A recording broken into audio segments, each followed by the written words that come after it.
في اليوم الذي عزم فيه الرسول صلى الله عليه وسلم على الهجرة إلى يثرب، اجتمع سادات قريش في دار الندوة واتفقوا على قتله، فجمعوا من كل قبيلة شاب قوي وأمروهم بانتظاره أمام باب بيته ليضربوه ضربة رجل واحد فيتفرق دمه بين القبائل.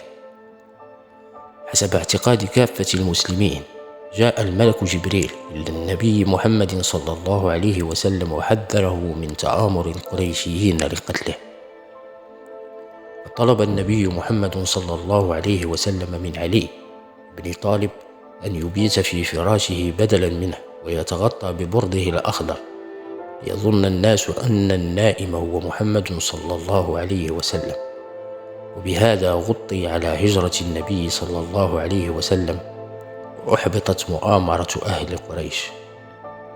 وفي بعض الروايات أنه سأل أصحابه من يبيت على فراشه فلم يجبه إلا علي 3، ويعتبر علي أول فدائي في الإسلام بموقفه في تلك الليلة التي عرفت فيما بعد بليلة المبيت.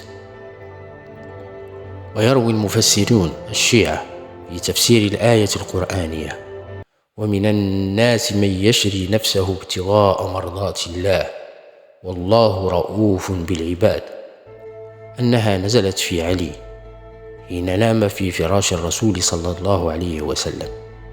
كان محمد صلى الله عليه وسلم قد أمره أن يؤدي الأمانات إلى أهلها ففعل، حيث كان أهل قريش يضعون أماناتهم عند النبي محمد صلى الله عليه وسلم، وكانوا في مكة يعلمون أن علي يتبع محمدا أينما ذهب، إذا فإن بقاءه في مكة بمثابة تمويه لجعل الناس يشكون في هجرة النبي صلى الله عليه وسلم، لاعتقادهم بأنه لو هاجر لأخذ علي معه.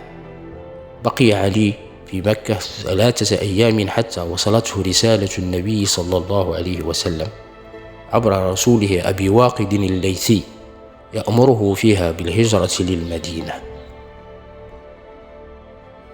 خرج علي للهجرة إلى المدينة وهو في 22 من عمره، وحسب رواية ابن الأثير لأسد الغابة فقد خرج علي وحيدا يمشي الليل ويكمن النهار، بينما تذكر مصادر أخرى أنه اصطحب ركبا من النساء، أمه فاطمة بنت أسد وفاطمة بنت محمد وفاطمة بنت الزبير، وزاد البعض فاطمة بنت حمزة بن عبد المطلب أو ما سمي بركب الفواطم.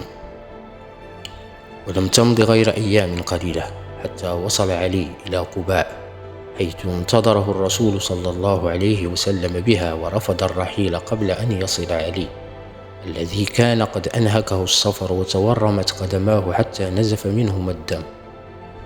وبعد وصوله بيومين نزل علي مع الرسول صلى الله عليه وسلم إلى المدينة. حين وصل الرسول إلى المدينة قام بما عرف بمؤاخاة المهاجرين والأنصار، وآخى بين علي وبين نفسه وقال له: أنت أخي في الدنيا والآخرة. في شهر صفر من السنة 2 من الهجرة جوزه رسول الله صلى الله عليه وسلم ابنته فاطمة، ولم يتزوج بأخرى في حياتها.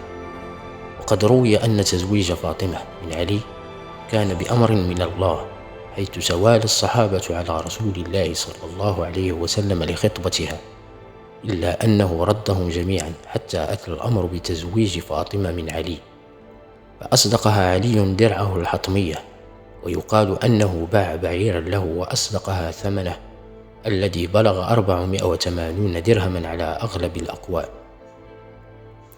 وأنجب منها الحسن والحسين في السنتين 3 و4 من الهجرة على التوالي، كما أنجب زينب وأم كلثوم لمحسن، وهذا الأخير حوله خلاف تاريخي، حيث يروى أنه قتل وهو جنين يوم حرق الدار، وفي روايات أخرى أنه ولد ومات في حياة النبي صلى الله عليه وسلم، في حين ينكر بعض السنة وجوده من الأساس.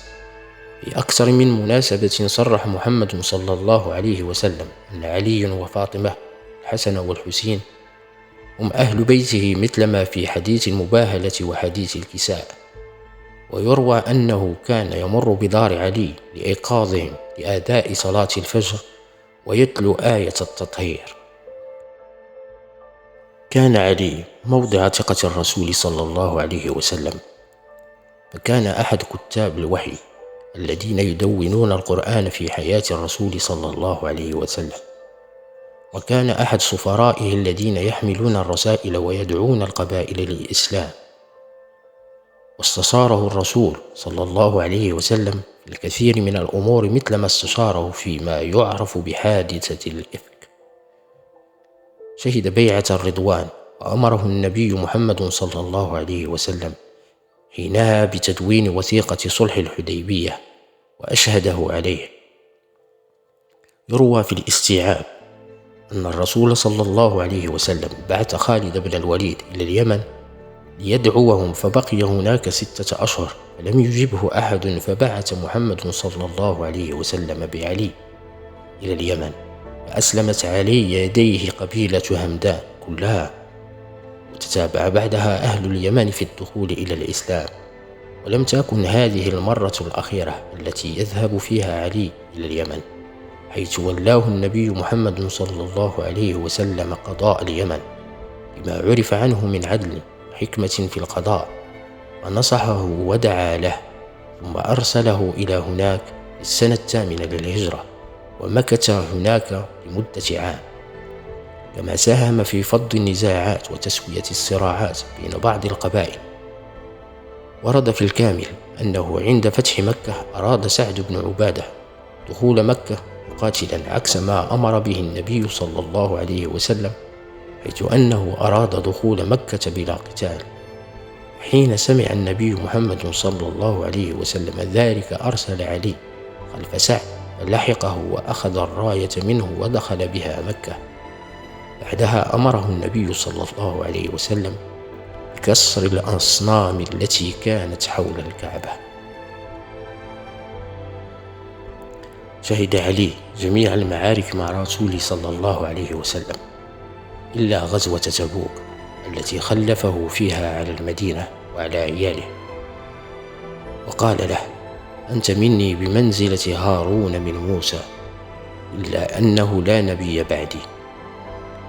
وسلم له الراية في الكثير من المعارك.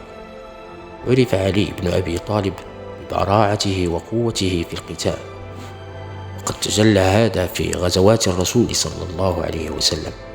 وفي غزوة بدر هزم علي الوليد بن عتبة، قتل ما يزيد عن 20 من المشركين.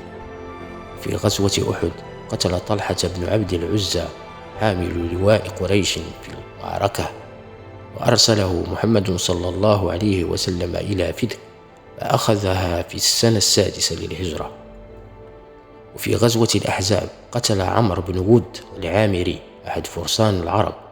وفي غزوة خيبر هزم فارس اليهود مرحب. وبعد أن عجز جيش المسلمين مرتين عن اقتحام حصن اليهود، قال رسول الله صلى الله عليه وسلم: لأدفعن الراية إلى رجل يحب الله ورسوله ويحبه الله ورسوله ويفتح عليه، فأعطاها لعلي ليقود الجيش، وفتح الحصن وتحقق النصر للمسلمين. وقيل أنه اقتحم حصن خيبر متخذا الباب درعا له لشدة قوته في القتال، وكان ممن ثبت مع محمد صلى الله عليه وسلم في غزوة حنين. وكان لعلي سيف شهير أعطاه له رسول الله صلى الله عليه وسلم في غزوة أحد، عرف باسم ذو الفقار. كما أهداه محمد صلى الله عليه وسلم درعا عرفت بالحطمية، ويقال أنها سميت بهذا الاسم بكثرة السيوف التي تحطمت عليها. اليوم 18 من ذي الحجة العام 10 هجريا، بعد أن أتم النبي محمد صلى الله عليه وسلم مناسك حجة الوداع، وخرج المسلمون عائدين لديارهم، توقف عند مكان يقال له غدير خم. وخطب في المسلمين خطبة اختلفت الروايات حولها، ولكن يجمع المؤرخون أنه جاء فيها: من كنت مولاه فعلي مولاه. تقول المصادر الشيعية أن في هذا اليوم نزلت الآية: اليوم أكملت لكم دينكم وأتممت عليكم نعمتي ورضيت لكم الإسلام دينا. ويفسرونها بأن إتمام الدين هو الإيمان بالإمام والولي علي بن أبي طالب من بعد الرسول صلى الله عليه وسلم. وتقول مصادرهم أن جميع المسلمين والمسلمات قد بايعوه في هذا اليوم على السمع والطاعة.